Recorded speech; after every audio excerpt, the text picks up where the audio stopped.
লাল লাল লঙ্কা দিয়ে ইলিশ খেতে লাগবে লাল, পাতে পড়লেই বুঝতে পারবে কেমন লাগে ঝাল।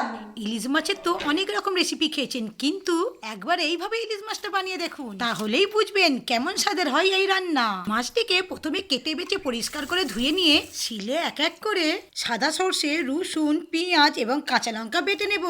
হ্যাঁ, ইলিশ মাছের এই রেসিপিটা রসুন দিয়েই করা হয়।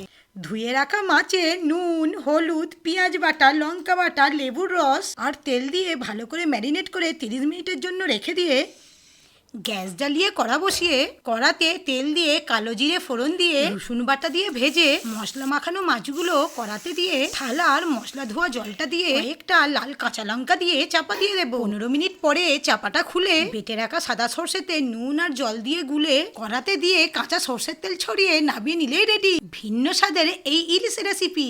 একবার রসুন দিয়ে এইভাবে ইলিশ বানিয়ে দেখুন, মনে হবে বারবার বানিয়ে খাই এবং বলে উঠি অসাধারণ।